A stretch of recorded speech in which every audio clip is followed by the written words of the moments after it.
Kongres 590, proszę Państwa, a naszym gościem jest pan Bjorn Lomborg, autor książek, których wynika, że no, to nie jest koniec świata. Powiem też teraz po angielsku, żeby dobra. Well,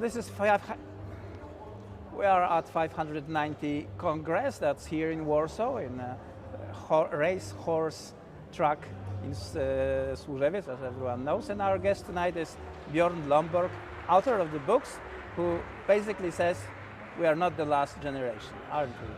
We are not. So look, fundamentally, we're being told this idea that the end of the world is nigh. We've been told that for a very long time, yes. and it's not happened. But now it's global warming. So global warming is a real problem, but it's not the end of the world. And that matters hugely, because if it's the end of the world, then obviously we should just spend everything and everyone's attention on this. But the reality is... Every prediction so far failed. Sorry? Every prediction so far has failed. Oh, absolutely. And also, you know, if you look at what the only climate economist to ever win the Nobel Prize in climate economics, William Nordhaus, he tells us global warming will cost us about 4% of GDP. That's a problem, but it's not 100%. It's nowhere near that. We're going to be much better off by the end of the century, but because of global warming, slightly less better off. Well, yes, but the policies adopted by the countries, especially by the European Union, are following rather the catastrophic predictions, and we are already having consequences while there is no real danger.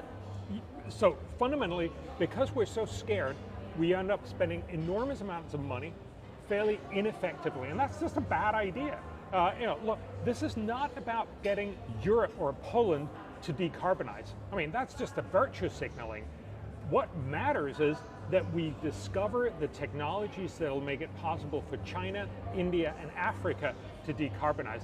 That's about innovation. That's about getting cheaper green energy in the future, not about making expensive green energy happen in Europe right now. Well, I don't know if China is decarbonizing, but I'm sure that we are getting rid of the production. Our conflict in Ukraine showed that we cannot manufacture guns, tanks, ammunition, communication equipment whatsoever connected to the defense sector in Europe. Like Poland has to drag these things from Korea because they still have the capacity. Yeah, and that's of course what happens. If Europe just goes net zero, what we're essentially doing is we're pushing out most of the production elsewhere. The emissions are still going to happen, they might even be bigger, but we can feel virtuous. Now, I happen to believe this is not a question of trying to feel virtuous, it's about actually doing good for the world, and we should focus on fixing climate, but smartly, and we should also remember that there are many other problems. Remember, in rich world, we talk a lot about the climate, but for the world's poor, so the 7 of 8 billion people on the planet, they care about the fact that their kids are dying from easily curable infectious diseases, that there's not enough food, that that they need to lift their populations out of poverty, they need to get better education, all these other things. So we shouldn't only focus on climate, we should also focus on climate, but we should remember all the other challenges. Well, stick to the climate first. Yes. And we clearly see that it doesn't work in Europe, but what should we do to change the course? Because, well, even today, the climate ministry in Poland, the officials there says that when they talk to their European Commission counterparts, they talk to the people who consider that religious, right? There's no discussion, no data. The data, even if data are wrong, it doesn't prove anything. Yeah. So we need to fix climate change smartly. That we do through innovation. Let me give you a metaphor. If you look in Los Angeles in the 1950s, it was a terribly polluted place, mostly because of cars. The solution was not to tell everyone, I'm sorry, could you not use your car? Could you walk instead? The solution was an innovation. We innovated the catalytic converter, you put it on the end of the car, and you don't pollute. This is how you solve problems. We should make, for instance, 4th generation nuclear power so cheap that everyone will want to use it. Now, I can't tell you that this is going to happen because this is about innovations in the future. So we should be innovating in a lot of different areas. Most of these innovations are going to fail, but that's okay. That's how innovation works. But if we spend a lot more money on innovation, some of these innovations are the ones that are going to power the rest of the 21st century. So this is really about spending not trillions of euros on ineffective policies as we're doing with the current EU policies now, but billions of euros on smart innovation. Yeah, but are you hopeful that we can do that? Like, judging by today's standards, I don't think the EU can change the track. So EU is possibly just locked in, as you're saying. I'm not terribly hopeful. I think what will actually make it for the EU is two things.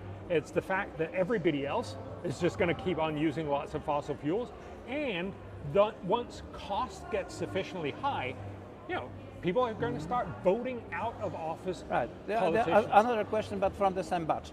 Who is profiting from the EU policies?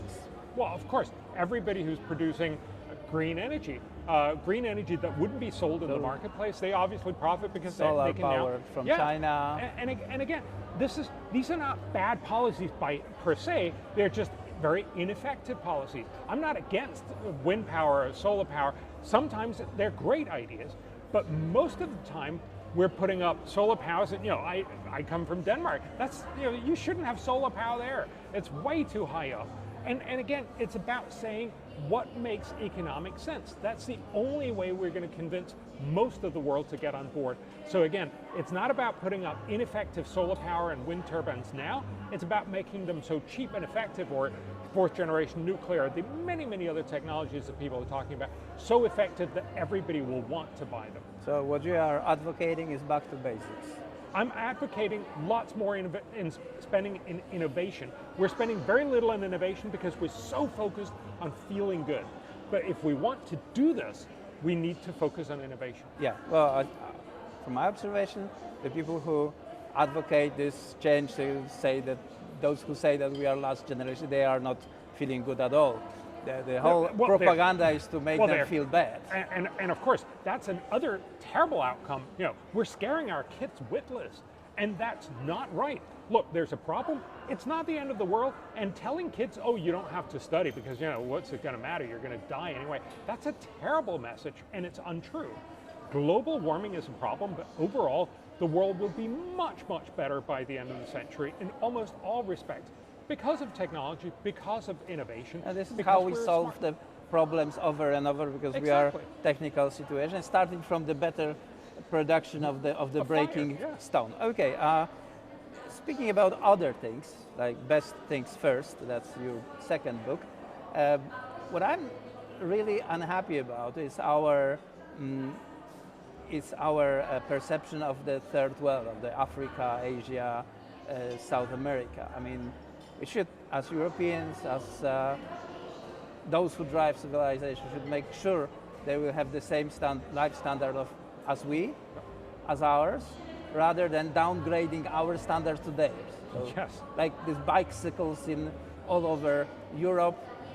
We remember, everyone, you probably remember the pictures from Beijing when millions of people were riding their bicycles, and suddenly they drive cars, we drive bicycles. Yeah. So look, fundamentally, you're not going to be able to tell most of the world, I'm sorry, you can't get rich. That's just not going to work. You will not have your washing machine. Please go to the river and bank your shirt over the next stone. Look, the world can be immensely much better for a large part of the world's population. And what I tried to do in my new book is basically say, look, there's a few amazing policies that we can do that would cost fairly little and that would do immense amounts of good. And so my point is just to say, look, let's focus on climate. Absolutely is a problem, but let's not spend all of the money there. And let's remember all the other challenges like tuberculosis, malaria, education, these very, very simple things that we're forgetting because we're so obsessed with just one thing. Jobs, manufacturing, farming, like sustainable farming, that people don't have to drag their food from Ukraine or Russia, but can raise. They have sun, water. Yeah. What else they need, right? Yeah. What else they need? Well, they need some fossil fertilizer. That's true. Well, let's give them as much as they can. Okay, well, thank you very much for this conversation. At least a bit optimistic in the gloomy world we live now. Bjorn Lomborg. Thank you very much. And that's it for now. Dziękujemy bardzo. Bjorn Lomborg był naszym gościem.